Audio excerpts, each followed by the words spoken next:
So in this Moomoo tutorial video, I am going to be showing you guys how to option trade stocks here on the Moomoo application. So once you open up Moomoo, what I want you to do is I want you to go to the bottom left and press on the markets icon.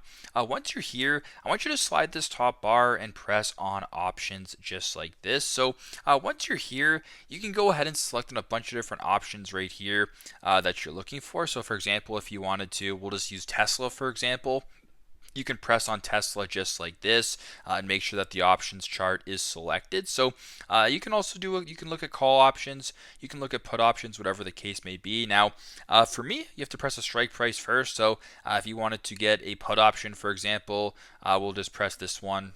For example, obviously, if you're doing this, do your research. This is just a strict example. Then once you select your strike price, go to the bottom left and press on trade. Go through the proper steps this way. In this case, this is how you guys can buy a put option here, or I guess any option here through the Moomoo application. Thanks again for watching, and I hope this video helps.